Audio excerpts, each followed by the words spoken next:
If you've ever been to the Department of Justice building in Washington, D.C., then you know that it is like a temple. There are carvings in the walls above windows that say things like, "Where law ends, tyranny begins." Above the massive doors on this temple, it says, "The place of justice is a hallowed place." Hallowed, sanctified, consecrated, venerated, sacrosanct. Hallow is defined as to make holy, to set apart for holy or religious use, to consecrate, to treat or keep as sacred, to reverence. Some very high language being employed. So it's incredibly hypocritical to an almost asinine level for people whose agency is housed in this building to blatantly ignore the Constitution, the Bill of Rights, the Supreme Court's rulings, and to play legal semantics games to bureaucratically abuse the law, to ignore Americans' inherent rights to due process, to try and steal their money for the government.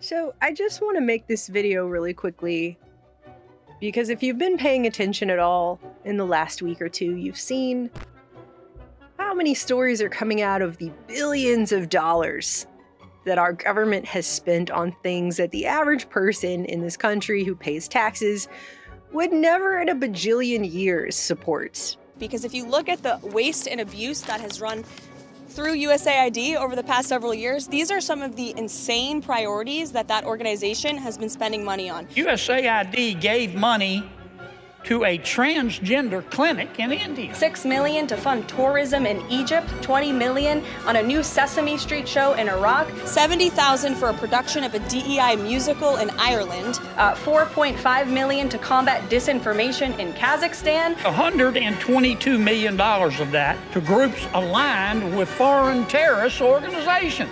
$47,000 for a transgender opera in Colombia, $2 million for sex changes in Guatemala, $32,000 for a transgender comic book in Peru.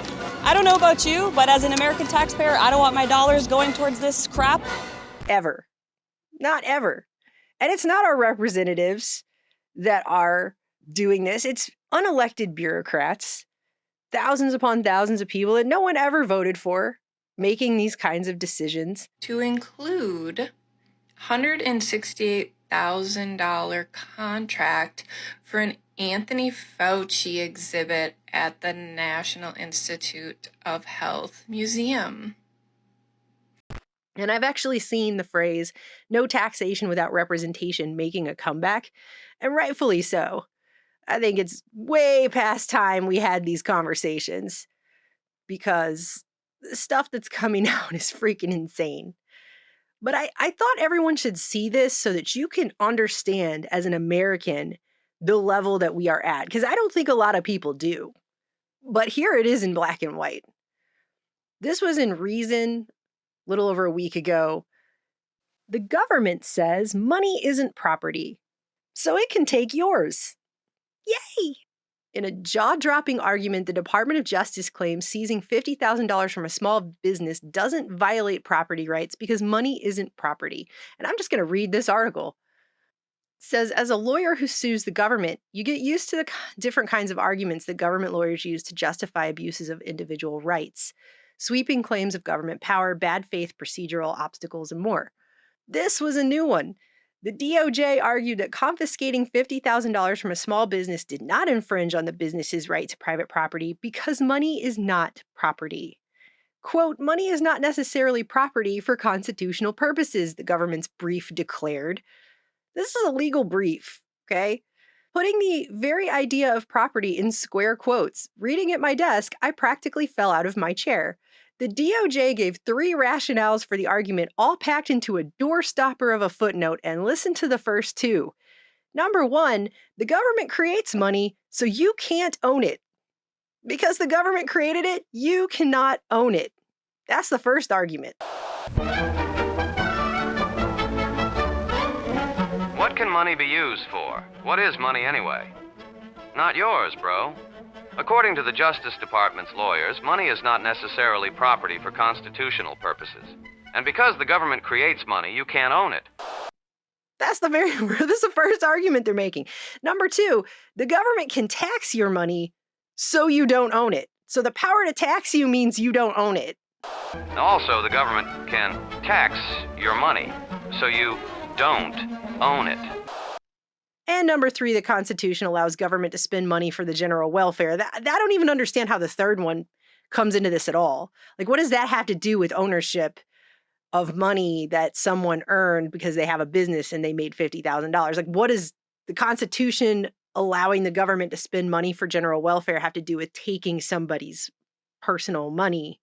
I don't even understand why that's thrown in there. It just feels chucked on. Like, maybe it almost feels like this lawyer wrote this the same way, maybe say like an elementary school kid writes some homework at the last minute that they didn't even read the chapter and they just like turn it in just to have something in the hopes that the teacher grading it will only read the first few lines or something. I don't know, because this doesn't feel real. It says, if a libertarian was asked to write a satire of a government lawyer's brief, this is what they might come up with. But here it was in black and white. Whose money specifically was the government saying wasn't property? That of Chuck Sane, the owner of CS Lawn and Landscaping, a small landscaping business outside of Annapolis, which has been in operation for 40 years. Sane became a client of the Institute for Justice, which is a public interest law firm, when the federal government sought to impose over $50,000 in liability on his business through a trial, quote unquote, derisive air quotes, trial, held deep inside the bowels, I think he meant to write bowels, of a federal administrative agency. At said trial, both the prosecutor and the judge were employed by the same federal agency. So that's not really a trial, just by the way. That's not a fair and impartial trial if both the prosecutor and judge are employed by the same federal agency. That's called a snow job. Members of the jury are dismissed. So the Institute for Justice sued on Sane's behalf, arguing that before the government can impose that kind of liability, it has to provide a real trial before a real judge and jury. The specifics of what the government claims Sane did wrong, in short, arcane labor law, are beside the point. And at this point, I would argue, yeah, that's beside the point, because here we are at this moment. If the government wants to confiscate $50,000 from your business, you must have the chance to argue your defense to an impartial judge and jury, not an agency bureaucrat. And that should be basic. You know, the Bill of Rights was ratified in 1791. It's been around for over 230 years. And it should be basic that is just known. Now the DOJ is arguing Sane has no right to a real judge and jury because the government was only trying to take his money, not his property, which they have now tried to legally argue one is not the other. They claimed that fiat currency is a legal fiction. The United States can pay any debt it has because we can always print money to do that. So there is zero probability of default. And that the government can easily destroy as create it. Because apparently, fiat currency is a legal fiction that the government can as easily destroy as create. Well, that's actually true. Ain't that a bitch? Lest anyone miss the implicit connection to the history of the gold standard, DOJ's footnote prominently cited the legal tender cases where the Supreme Court upheld laws forcing people to accept paper currency rather than gold and silver as a payment for debts. This was an argument for taking Sane's $50,000 without a trial before a real judge and jury. With due regard to his honor. But the same argument can be used to justify all manner of mischief. If your money's not your property, what's to stop the government from just seizing all of it tomorrow for any reason it gives? Because yes, when taken out to its logical conclusion, that is where you end up. This doesn't make any sense. Like, it doesn't make sense as an argument. He says, let me reassure you the DOJ's argument is wrong. The Due Process Clause applies to life, liberty, and property, and the Supreme Court has repeatedly applied that clause to money. It follows that since money is neither life nor liberty, it must be property. To be sure, DOJ's arguments have a force. As a philosophical critique of government taxation in the monetary system, they may also highlight legitimate reasons to hold part of your wealth in gold or for some cryptocurrency. But for constitutional purposes, to borrow a phrase from the DOJ, the arguments are a flop. It's not just a bad argument for the people's side, it's a bad argument for the government to be arguing either, because if fiat currency is a legal fiction and the government can just destroy and create it, which is actually true, but if they're going to use that as a legal basis for just taking everybody's money whenever they feel like it, then why are they taking it at all? That smells like bullshit. Right? Why even take it? If they don't even care about it and they can just create as much as they want, why are they taking anybody's money? See? And then you start going down that road and you start saying, yeah, why did you set up an agency with thousands upon thousands of pages of code that's all about taking it? If taking it is not, there's no point in taking it because it's basically just a fiction, doesn't count as property. You don't have to go down that road very far to see how the entire thing starts to fall apart on itself fast. I don't know that they want people thinking too hard about these concepts, but it's too late for that. They already put this into a legal brief, so. Two things occur to me on hearing a summary of this story, the things that the government lawyer admitted in court. I mean, number one, does this negate the ability to prosecute people who steal and thieve?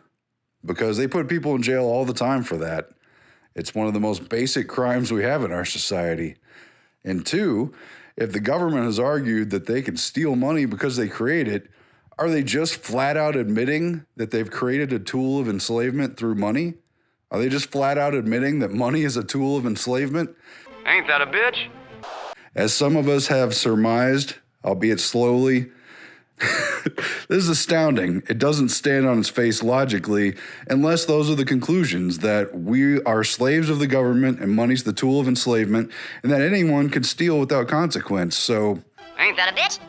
A federal court will soon decide whether to uphold Sane's right to a trial before an impartial judge and jury, and hopefully the court will agree that money is property and an agency bureaucrat is not an impartial judge. Because if they don't, and they agree to all of this stuff, then what they're basically admitting is we have no taxation without representation. Our monetary system is basically just government-imposed financial slavery. And the whole system will implode on this argument if they freaking try to make it and uphold it.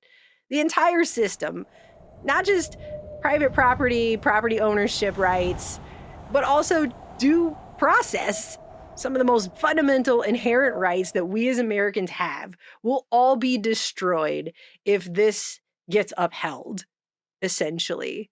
I can't believe that this is the level that they're actually trying to argue this. But the fact that they are, and the reason I wanted to show it to you, is that's the level we're actually at. We're actually at this level.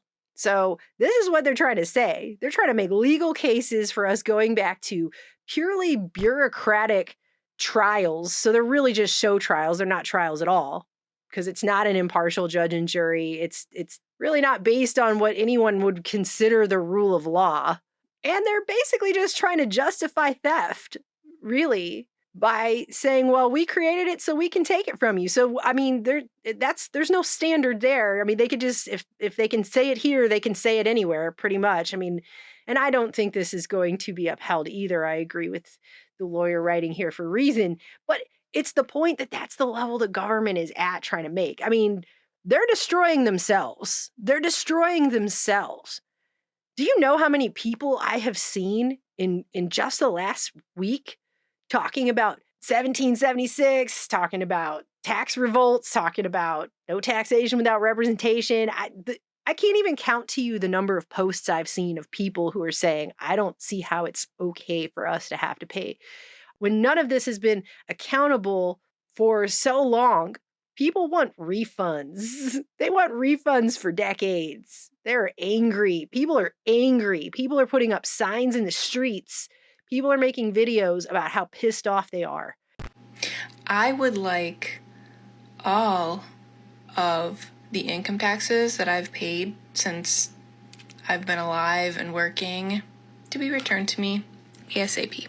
And now you have this level here. It's like these people have forgotten where government authority comes from. It comes from the people. If the people legitimize you as an authority, that's where you get your power from. Otherwise, if you're not legitimized by the people, then you can't authorize yourself. I mean, that's the founding documents of this country. Please go read them. Go read the Declaration of Independence, where it explicitly states exactly what government is and where government powers are derived from. Go read that again. Like, it's very, very clear that this is not how it works. So we're in a pretty serious situation right now, because this is the level that we're at. And these kinds of arguments are so egregious. They're so outlandish. They're so above and beyond what anyone should consider just.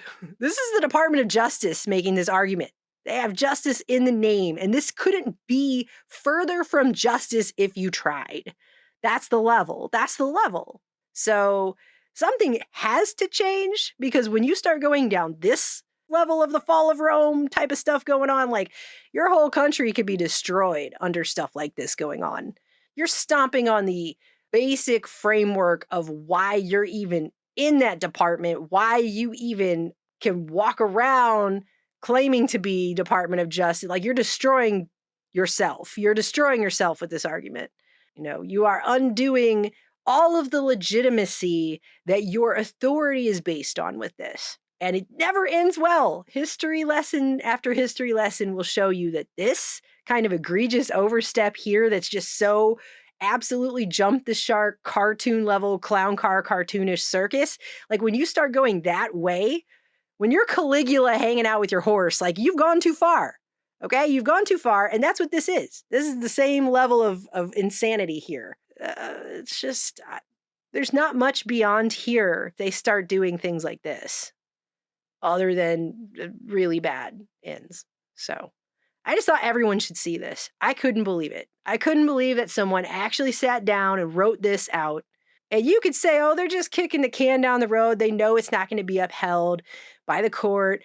But the fact that they want to try to argue that and have it be taken all the way up the chain to a federal court to actually have to sit here and adjudicate this, the fact that they're even trying to take it to that level when they should know on its face is ridiculous, but they're going to do it anyway. I mean, that should tell you something about the level we're at. I mean, I've seen lawyers argue a lot of stupid shit over the years, but this is the fact that we're to this level, okay? Because they wouldn't have done this 50 years ago. They wouldn't even have tried it. They wouldn't even have attempted it. If for any other reason than their own self-respect. But we don't have that kind of level anymore. We're just in the David Lynchian nightmare basement of government at this point, okay? That is where we are. And I really hope people start to realize it and wake up, because this doesn't have a chance of going well if they don't. People need to start realizing, like, where does the legitimacy come from that gives authority for the government? The government does not legitimize itself, and this is clearly why, okay? The fact that this is even being argued is a problem. It's a real problem. I don't even know what else to say.